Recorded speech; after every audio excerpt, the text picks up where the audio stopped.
All right, thank you, Tom. We left Joseph in chapter 37, being sold by his brothers, ending up in Potiphar's house in Egypt. And then we had a little interlude in chapter 38 telling us about Judah and his family.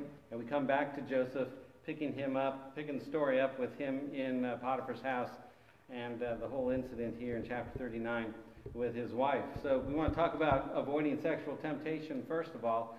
And we see several things that Joseph did pretty good. First of all, he tried to reason with her. All right, she had come on to him numerous times, and he tried to reason with her. Well, that didn't work. So then, of course, he refuses her advances repeatedly, and that didn't work. They work maybe to delay the inevitable, but it did not provide a solution to the problem. So he tried to talk to her, which in our other cases might work. He refused repeatedly, which in some cases might work, but it didn't work there. And then finally, he fled. And did that work? I don't know if that worked. It worked as far as avoiding the sexual temptation. And the Bible tells us to flee that kind of thing. So if reasoning doesn't work, and if you refuse repeatedly and that doesn't work, well, you flee and stay away. And if you're not in close proximity, then, of course, you can't fall to the sexual temptation. And so this is what he does. And in the end, sometimes you just have to suffer for doing what's right. Sometimes you're going to do what is right, and the people are going to turn on you because of that, and they're going to hate you, and they're going to persecute you as a result of it. And this is what happens to Joseph. What begins, he's a good-looking young man, and what begins is her advances to him turns out to be his downfall. She turns on him, and probably because in that last episode that they had there, it was clear. She finally got the message. There's nothing going to happen with Joseph, and so she turns on him and accuses him falsely. There are a couple of other things that are kind of questionable here, and we don't want to put too much weight on this because there are possible explanations that we're not given. First of all, he shouldn't have left his coat, right? He should have just grabbed that coat and ran with it instead of leaving it there in her possession. But again, we're not going to put too much on this. If he could have taken this coat, I'm sure he would have. Second, he shouldn't have been in the house alone with her. Again, we don't know the circumstances here. She might have conspired. And I think I remember watching some Bible movie years and years and years ago when I was younger that's what happened. She knew he was coming. She sends out all of the servants so that he will be there alone with her. And, you have the whole thing here. But Joseph coming into the house and seeing that he is alone with her, if he had the opportunity to see that and to notice that, should not have remained there.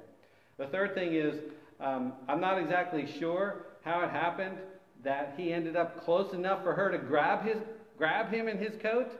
That was a little too close, and I'm not exactly sure how that happened, but it should not have been where he was close enough for that whole thing to, where she could grab his coat, and he has to wriggle out of it somehow and run, leaving the coat behind. Again, we don't know. He might have entered the room, and she might have come in quietly in the back door, and then charge, grabbed him or something like that, and he might not have had any opportunity to escape. So we don't know.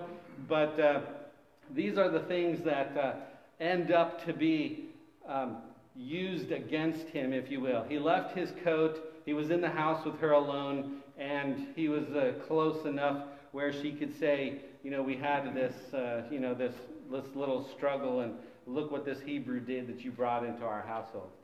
But in the end, there's no nothing negative said against Joseph. He avoided the sexual temptation. His intention was not to do that. It was not right before God. His boss, if you will, Potiphar, had put everything into his hand, and he wasn't going to betray his master. That shows integrity on his part.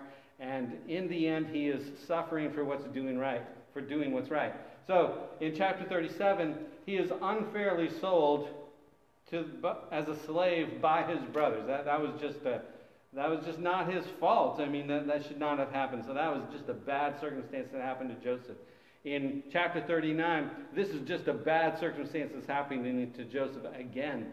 And so we see a descent from being the loved one of his father, to being despised by his brothers, to being sold by his brothers, to being a slave in Potiphar's house, to going into the prison. And so there's kind of this digression, which is not of his doing, all the way down, and maybe even down further as we go into chapter 40 and we see some of the events that take place there with respect to the people in the prison. So this is Joseph's avoidance of sexual temptation.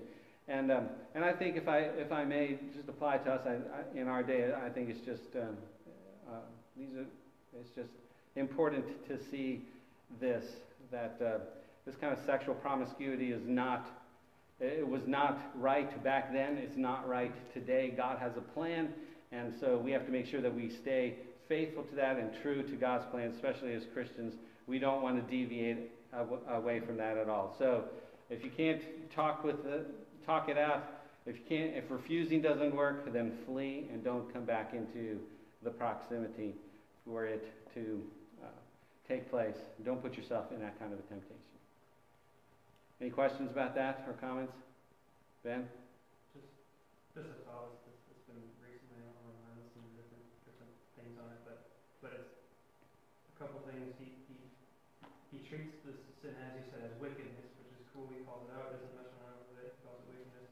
But the thing that like continually impacts me is that it's day after day after day presented with this very forthright temptation. He just continues to use out of it, which is really blessed by seeing that in the church. Yeah. That's why I said he refused repeatedly. But you know, that's the nature of sexual types of sins. It's not usually, very, very, in a very infrequently is it a one-time thing. With sexual sin and sexual temptation, it is most commonly an ongoing temptation that has to be faced and defeated. And we see that here in Joseph's case.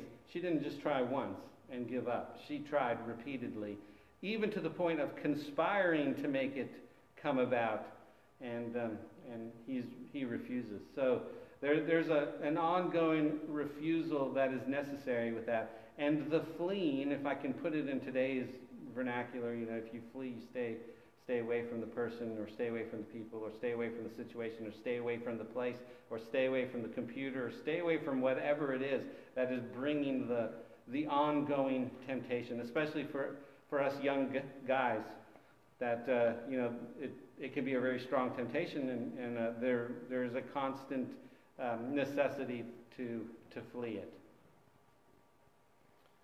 Christina?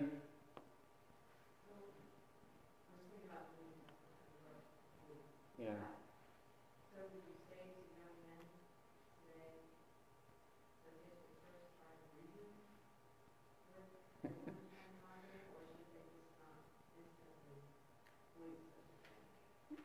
Well, I can't address that. I don't. It just depends on the situation.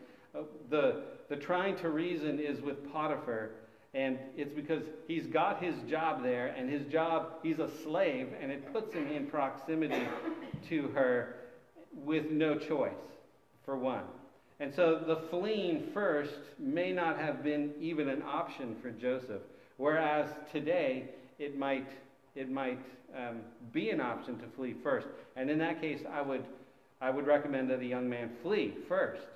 But if you enter into a relationship with somebody and you're not married, there's going to be the temptations there, especially as the relationship develops. And there the fleeing is maybe not that practical, because you believe that this person you're going to eventually get married, and you have plans for that, and you're heading in that direction,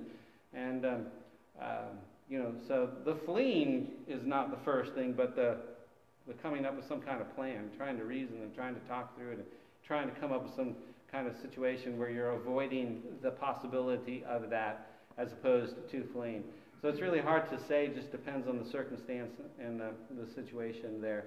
If we're talking about sexual sins, well, flee the place that's causing it, flee the computer that's causing it, flee the situation that's causing it in those cases. But in the case of relationships, it might not be.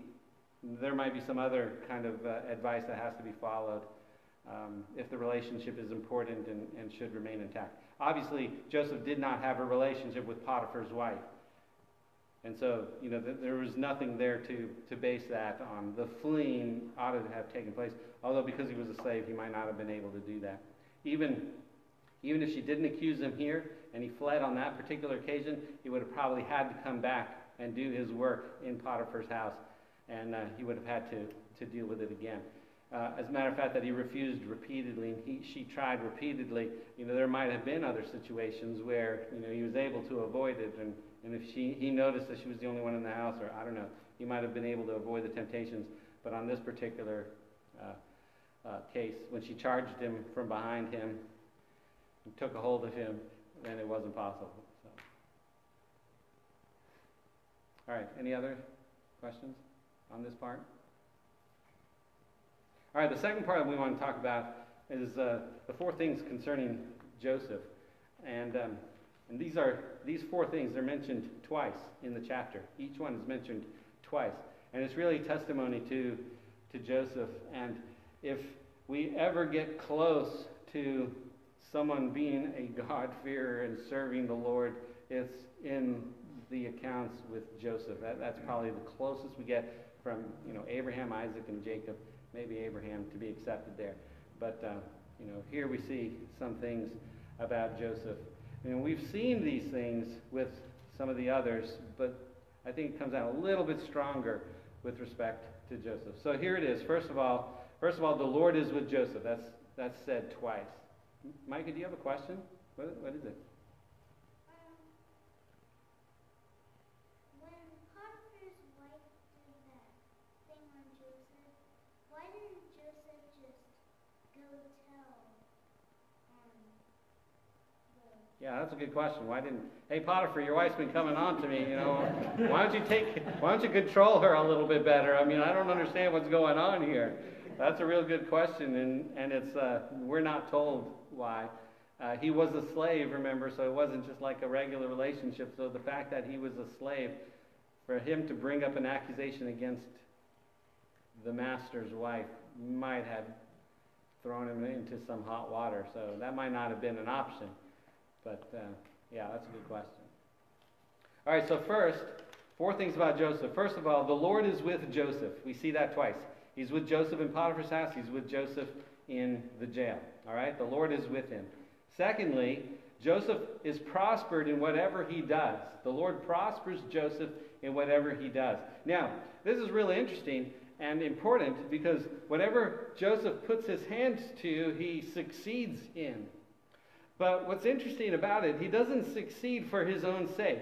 In other words, he is prospered by the Lord, but that does not mean any material gain on his part at all. The prosperity falls upon his masters. Potiphar is blessed because of Joseph's prosperity. The jailer is blessed because of Joseph's prosperity. And so this is really important. Now, they're going to both recognize that they are succeeding and they are prospering in their work because of Joseph, and God is with Joseph. But the actual prosperity is not Joseph's.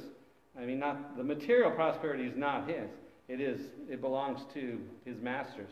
And so this is a really important distinction to recognize, that the Lord is with him and the Lord is prospering him, and for his sake others are being blessed.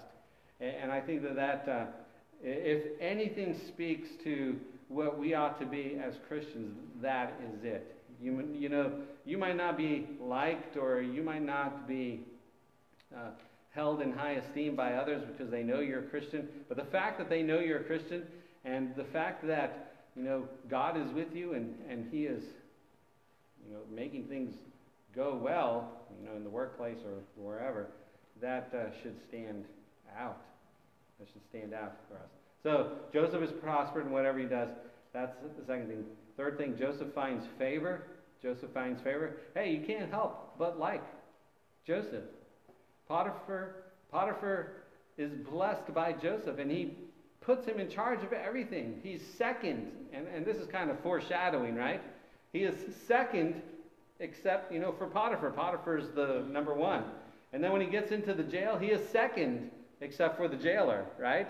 And so this is kind of the finding of favor. This guy is successful. I like him. I'm putting him in charge of everything that I had. It even says of Potiphar that it came to the point, and this kind of gives a little bit of a clue that Joseph might have been there for some time. We don't know exactly what. And I think overall, I'm trying to remember back, I think overall it's going to be 13 years from the time he is sold to the time he becomes head in Pharaoh's household. So 13 years is quite a bit of time. We don't know how long he's here in Potiphar's house, but it gets to the point where Potiphar does not have to give a thought to anything that's going on in his house, because Joseph is taking care of it all, and he's taking care of it all well.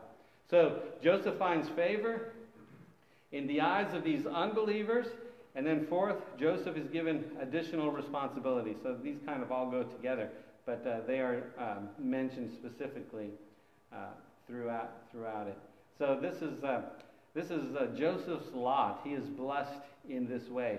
And like I said, this is foreshadowing of when he comes to power in Egypt as Pharaoh's number 2 man, which is, in the end, that is the purpose why all of this is happening to Joseph, is so that he'll be put in charge in Egypt to preserve the family.